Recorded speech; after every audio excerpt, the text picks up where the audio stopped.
Result কত 2b, অর্থাৎ ভাগ করলে আমরা রেজাল্ট পাচ্ছি 2b। এখন যেহেতু ভাগ করলে আমরা রেজাল্ট পাচ্ছি 2b,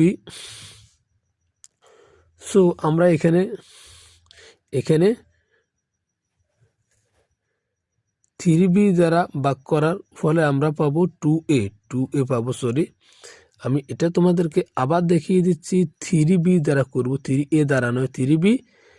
আর এদিকে হচ্ছে আমাদের 3b দ্বারা 6ab।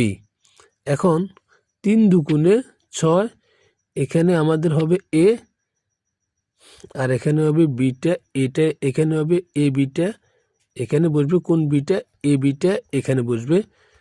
এখন এটা আমাদের কত হবে খেয়াল করো, 0 হবে এখানে, তার মানে আমাদের 2a হবে। তো আমি এখানে কিন্তু 2a এখানে ঠিকই লিখলাম, খেয়াল করো 2a লিখেছি।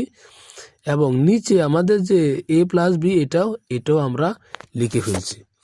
লিখে ফেলার পরে এরপর আমাদের যে কাজটা হবে এটা কিন্তু আমরা করব, যোজন বিয়োজনের কাজটা আমরা করব। খেয়াল করো এখানে আমরা কি করছি, যোজন বিয়োজনের কাজটা করছি। তো যোজন বিয়োজনের কাজটা আমরা কিভাবে করি, এই অংশের কাজটা আমরা যদি খেয়াল করি,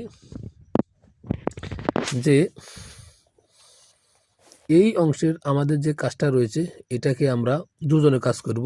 সর্বপ্রথম উপরের লবটাকে আগে আমরা লিখব, এখানে লিখলাম, এরপরে হর 3b যোগ দিয়ে লিখব কারণ যোজনের কাজ। এবং আবার নিচে আমরা লবটাকে লিখব, এরপরে মাইনাস দিয়ে হরটাকে লিখব। মাইনাস হরটাকে কেন লিখব, কারণ এটা বিয়োজনের কাজ। এখন লক্ষ্য করো আবার এখানে ঠিক আমাদের সেম কাজটাই ঘটবে। এই জায়গায় আমাদের এই 2a, এটা আমরা 2a লিখব, লেখার পরে প্লাস a প্লাস বি দিয়ে আমরা এখানে এই কাজটা করব। কেন করব, কারণ আমাদের এটা হচ্ছে যোজনের কাজ এবং নিচে হবে আমাদের বিয়োজনের কাজ। এই যে নিচে হরে হবে আমাদের বিয়োজনের কাজ। সো 2a আগে লিখব, লেখার পরে মাইনাস, এই মাইনাসটা কেন, এই মাইনাসটা হচ্ছে বিয়োজনের কাজটির জন্য। আর এখানে হচ্ছে a প্লাস বি, আর এখানে আমরা a প্লাস বি এর জায়গায় এখানে মাইনাস হয়েছে। কেন মাইনাস হয়েছে, লক্ষ্য করো এই যে মাইনাসটা রয়েছে, এই মাইনাসটার সাথে এ প্লাসটা গুণ হবে, মাইনাসে প্লাসে মাইনাস, যে কারণে এখানে এ মাইনাসটা হবে। এখন এটা হওয়ার পরে আমাদেরকে কি করতে হবে, এখানে ক্যালকুলেশন করতে হবে, অর্থাৎ আমরা এখানে যোগ বিয়োগের কাজগুলো করে ফেলবো।